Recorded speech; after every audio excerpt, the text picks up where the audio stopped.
नमस्कार दोस्तों, स्वागत है आप लोगों का मेरी चैनल पर। आइए सुनते हैं आज हास्य कहानियाँ, जो कि पहली कहानी है कवि डाकू। एक कवि गरीबी से तंग आके डाकू बन गया। डकैती करने वो बैंक गया और जाके सबके ऊपर पिस्तौल तान दिया और बोला, अर्ज किया है तकदीर में जो है वो ही मिलेगा। अर्ज किया है तकदीर में जो है वो ही मिलेगा। तक हैंडसप अपनी जगह से कोई नहीं हिलेगा। कैशियर के पास जाके कहता है, अपने कुछ ख्वाब मेरी आंखों से निकाल लो। अपने कुछ ख्वाब मेरी आंखों से निकाल लो। जो कुछ भी तुम्हारे पास है जल्दी से इस बैग में डाल दो। जब वो बैंक लूट चुका था तो जाते जाते बोला, भुला दे मुझे क्या जाता है तेरा। भुला दे मुझे क्या जाता है तेरा। मैं गोली मार दूंगा जो किसी ने पीछा किया मेरा। जो किसी ने पीछा किया मेरा। दूसरी कहानी है विष्णु जी को खत। एक बच्चे को साइकिल चाहिए थी।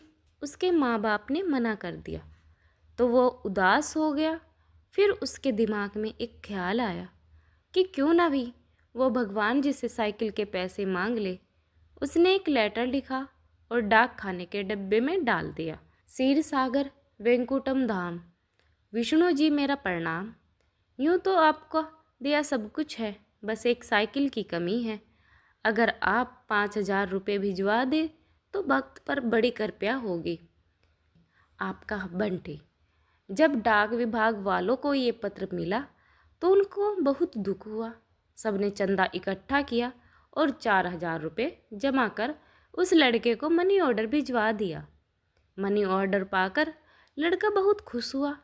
एक हफ्ते बाद उसने फिर से एक पत्र लिखा, विष्णु जी के नाम, क्षीर सागर वेंकुट धाम, विष्णु जी को मेरा प्रणाम।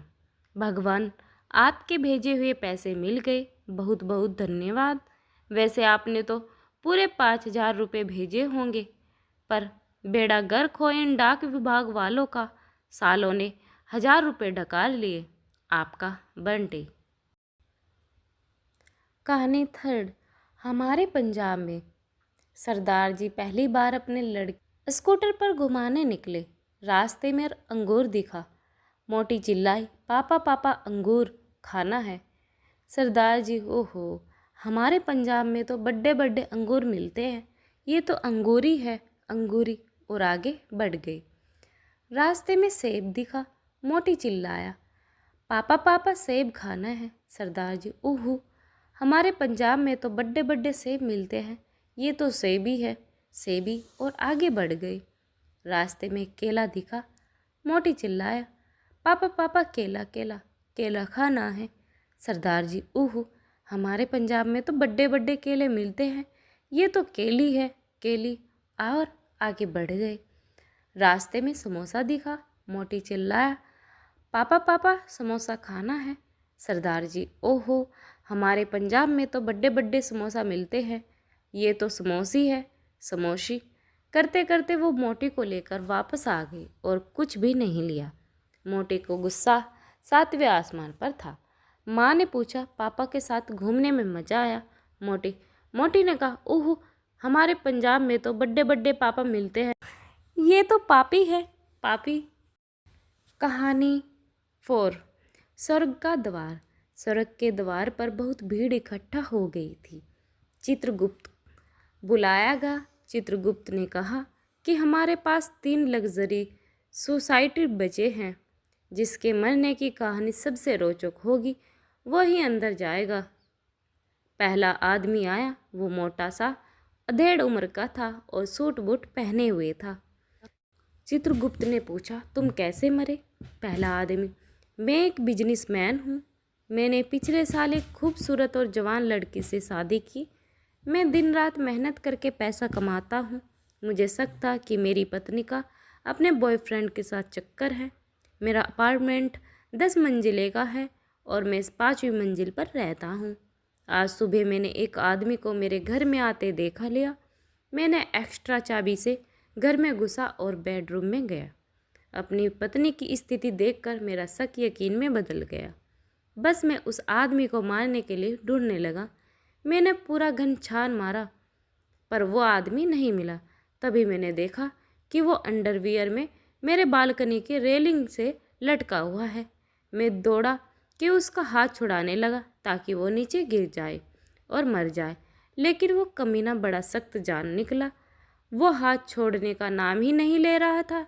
मैं दौड़ के एक हथौड़ी ले आया और उसके हाथ पर मारने लगा।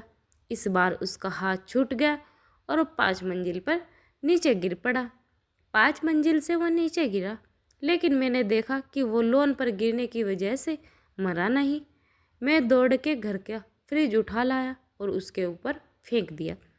फ्रिज उसके ऊपर गिरा और चकनाचूर हो गया, लेकिन वो अभी भी जिंदा था। मुझे कुछ समझ में नहीं आया और मैं भी ऊपर से कूद गया उसके ऊपर। पता नहीं क्या, मैं तो मरकर यहाँ आ गया। चित्रगुप्त ने कहा, तुम्हारी कहानी इंटरेस्टिंग है, अंदर आ जाओ। नेक्स्ट। दूसरा आदमी जो जवान और गठीला था आया। वह सिर्फ अंडरवियर में था।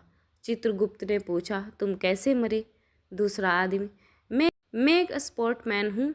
मेरा अपार्टमेंट 10 मंजिल का है। मैं 10वीं मंजिल पर रहता हूँ। आज सुबह मैं बालकनी में कसरत कर रहा था कि किसी तरह से नीचे गिर गया। चित्रगुप्त ने पूछा, और तुम गिर कर मर गए? दूसरा आदमी, नहीं, गिरते वक्त मैंने किसी नीचे वाली मंजिल की बालकनी की रेलिंग पकड़ ली। अभी मैं ऊपर चढ़ने की कोशिश कर ही रहा था कि एक मोटा आदमी आया और मुझे बचाने के बजाय उल्टा मेरा हाथ रेलिंग से छुड़ाने लगा। चित्रगुप्त ने पूछा, और तुम गिरकर मर गए?